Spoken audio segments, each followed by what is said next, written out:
कोई भी वस्तु जो कुछ स्थान घेरे, जिसमें द्रव्यमान एवं आयतन हो और जो अवरोध उत्पन्न करे, पदार्थ कहलाती है।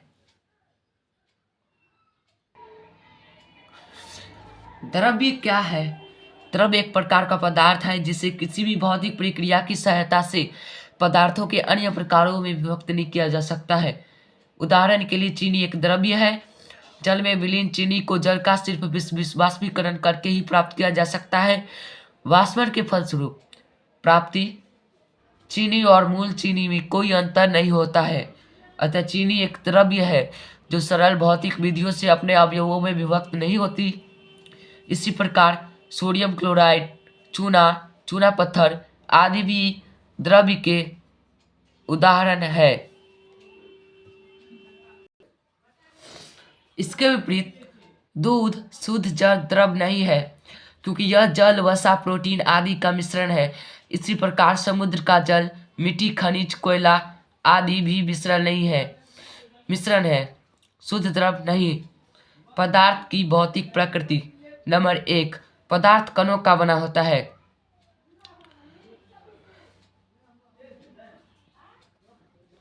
प्राचीन काल के दार्शनिकों का मत था कि पदार्थ लकड़ी की एक गुठकी की तरह अनवरत होता है।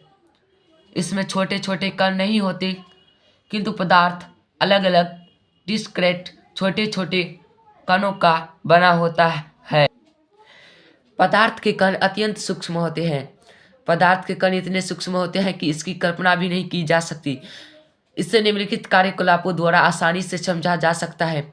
प्रथम चरण, एक बीकर में 100 मिलीलीटर जल लेकर उसमें कॉपर सल्फेट की कुछ रवों को घुला ले। विलयन का रंग नीला होगा।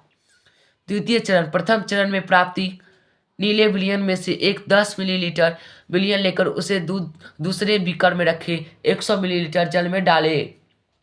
तृतीय चरण, द्वितीय चरण से प्राप्त विलयन में से 100 मिलीलीटर विलयन लेकर उसे तीसरे बीकर में रखे 100 मिलीलीटर जल में डाले। इस प्रक्रिया को 5 से 8 बीकर वाले जल के साथ करें। प्रयोग करने पर पता चलता है कि अंतिम विलयन का रंग भी नीला ही रहता है। यद्यपि विलयन के रंग का गाढ़ापन क्रमशः घटता जाता है। अतः यह कार्यकलाप दर्शाता है कि कॉपर सल्फेट के कुछ ही रवे जल के अधिक से अधिक आयतन को रंगीन बना सकते हैं।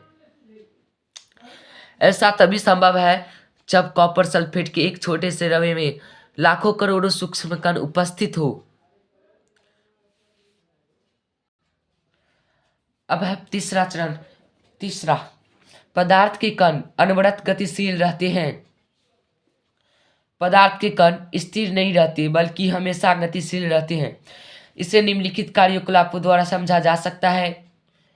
अगरबत्ती की एक सिलाई इंसेंस स्टिक कमरे के एक कोने में रख दें। कुछ दूरी से इस अगरबत्ती की गंध को हम महसूस नहीं कर सकते हैं। हाँ, उसके निकट जाने पर गंध अवश्य महसूस होगी। अब एक मैच स्टिक की सहायता से अगरबत्ती को जलाएं। इसकी गंध को आप कुछ दूरी से ही महसूस कर सकते हैं। इसका कारण यह है कि अगरबत्ती में उपस्थित इत्र परफ्यूम के कण वायु के कणों के साथ मिश्रित होकर पूरे कमरे में फैल जाते हैं। यदि इस इत्र के कण गतिशील नहीं होते तो अगरबत्ती की गंध दूर बैठे आप तक नहीं पहुंच पाती। पदार्थों को गर्म करने पर उसके कणों की गतिज ऊर्जा बढ़ जाती है, जिससे कणों के वेग बढ़ जाते हैं। अतः ताप बढ़ने पर कणों के वेग में वृद्धि हो जाती है। पदार्थ के चौथे गुण, पदार्थ के कण एक दूसरे को आकर्षित करते हैं। पदार्थ के कणों के बीच एक प्रकार का आकर्षण बल कार्यरत रहता है, जिसे अंतराणुक आकर्षण बल इंटरमोलिक्यूलर फोर्स ऑफ अट्रैक्शन कहते हैं। इसी बल के कारण पदार्थ के कण एक साथ बंधे रहते हैं। इस बल की सामर्थ्य विभिन्न पदार्थों में भिन्न भिन्न होती है।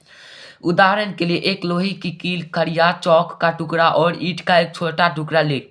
इन तीनों पर अलग अलग हथौड़े से प्रहार करें। आप पाएंगे कि खड़िया का टुकड़ा आसानी से चूर चूर हो जाता है। ईंट का टुकड़ा थोड़ी कठिनाई से टूटता है, जबकि लोहे की कील को तोड़ना अत्यंत कठिन होता है।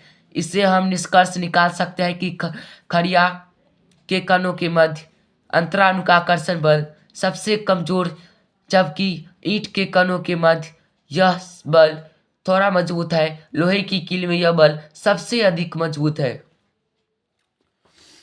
पदार्थों के कणों के बीच रिक्त स्थान होता है। पदार्थों के कणों के बीच रिक्त स्थान होता है। रिक्त स्थान को अंतराणुक स्थान इंटरमोलिकुलर स्पेस कहते हैं। हम देख चुके हैं कि चीनी को जल में मिलाने पर चीनी के कण लुप्त हो जाते हैं। वस्तुतः चीनी के कण जल के कणों के मध्य स्थित रिक्त स्थानों में समावेशित हो जाते हैं। पदार्थों का वर्गीकरण, क्लासिफिकेशन ऑफ मैटर। पदार्थों के भौतिक गुणों पर आधारित वर्गीकरण। हमारे चारों ओर पदार्थ विभिन्न रूपों में पाए जाते हैं। पदार्थ के ये विभिन्न रूप ठोस, द्रव और गैसीय होते हैं। हमारे शरीर में भी पदार्थ के ये 3 रूप मौजूद हैं। हमारी हड्डियों और दांत पदार्थ के ठोस रूप में है। हमारे शरीर में मौजूद रक्त पदार्थ का द्रव रूप और जो वायु हम श्वास के द्वारा अंदर खींचते हैं उस पदार्थ का गैसीय रूप है।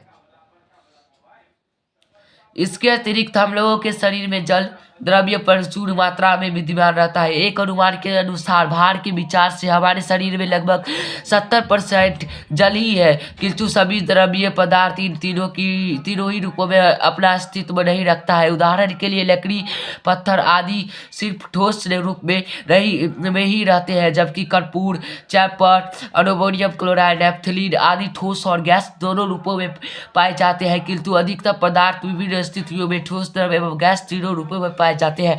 उदाहरण के लिए जल एवं गंधक इन तीनों अवस्थाओं को अलग अलग रूपों से दिखाए जा सकते हैं, जो कि चित्र 1.5 में दिया गया है। यह है ठोस का वर्गीकरण। आपने ठोस का वर्गीकरण, और यह है द्रव का वर्गीकरण, और यह है गैस का पदार्थों की ठोस अवस्था, the solid state of matter. ठोस पदार्थों में अंतरानुकाकर्षण बल काफी मजबूत होता है, जिससे पदार्थ के कण एक दूसरे के काफी निकट नहीं रहते हैं तथा वे मजबूती से परस्पर बंधे रहते हैं।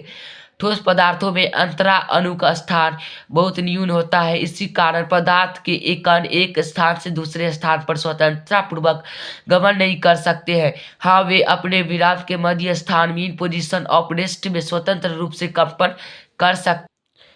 यह ठोस के अंतराणु का आकर्षण बल, जो कि ठोस है, उसमें काफी मजबूत होता है।